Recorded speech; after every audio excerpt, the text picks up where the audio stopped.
careful, don't do it.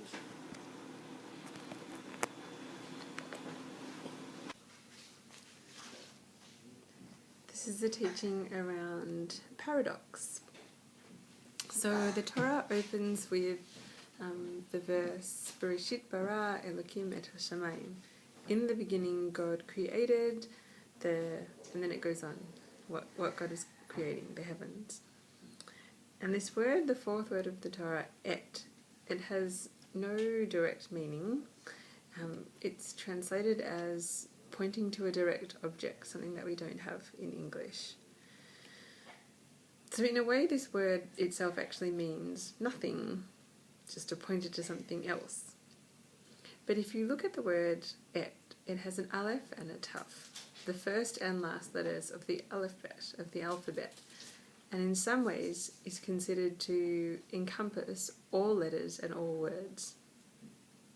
When we named our first daughter Abigail Tiferet, Rabbi Avraham Leder, who did our Simchat Bat, our celebration for our joy for her life, he pointed out to us that her initials were Aleph and Taf, and certainly Abigail Tiferet has been all things and everything for us, and that he blessed her at that time that perhaps her life would include all the richness of all of the letters and everything that life can bring. So we have this idea in one word, the et, both being seemingly a meaningless nothing word and also containing within it everything, part of the contradiction or complexity or paradox that is within Torah and within Jewish life and life in general. There are many words in Hebrew that contain this seemingly internal contradiction.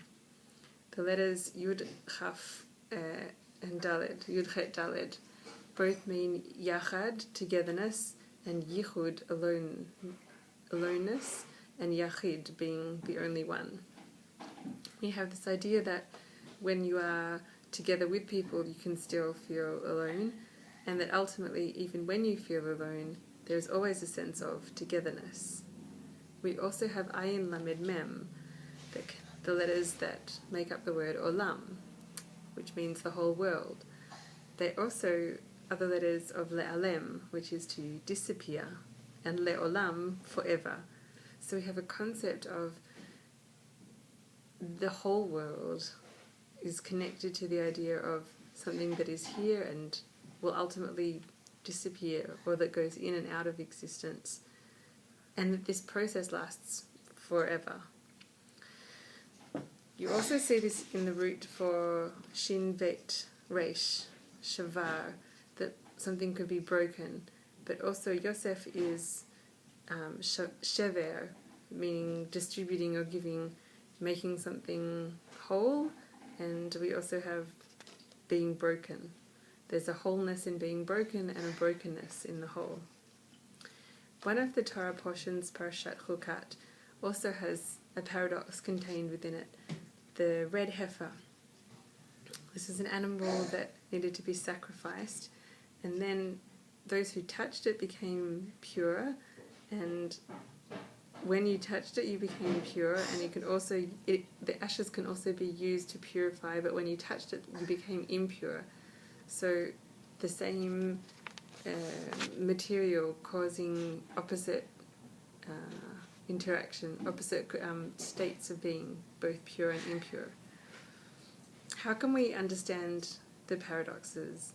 We have an idea of Avinu Malkeinu, that God is both Father, Avinu is our Father, and Malkeinu is our King. So these are very separate kinds of relationships. Hopefully one with the Father is intimate and close, with the King is full of reverence and fear. And indeed we are supposed to see God at different times in our lives, either with closeness, almost to be able to talk to God like a friend, and also that reverence that you would have before a mighty King. Judaism teaches us that paradox is rather the nature of all things, and there is nothing that is in this world complete. There's nothing completely happy or nothing completely sad. At a Jewish wedding, for example, we have the shattering of the glass, and which one of its meanings is, reminding us of sadness we might have things that we had and that are lost. Perhaps the temple, perhaps the innocence of someone inside their family, perhaps some of the shattering that happens as relationships develop and challenges are hopefully overcome. So a wedding is not fully happy, and also a funeral is not fully sad, as we hope that the soul moves on to even greater heights. I think that in our life, if we can bring self-love to these complex emotions and experiences, then the fact of contradiction and paradox will not hurt us and be so much and cause so much suffering. I remember when I first became a mother, I did feel the ecstasy of creating this new life, and yet at the same time I understood and felt that somehow death was also closer. Somehow I'd notched myself up from being a young adult to being in a generation between those who are older and those who are younger, that somehow this new life also contained within it an element of death.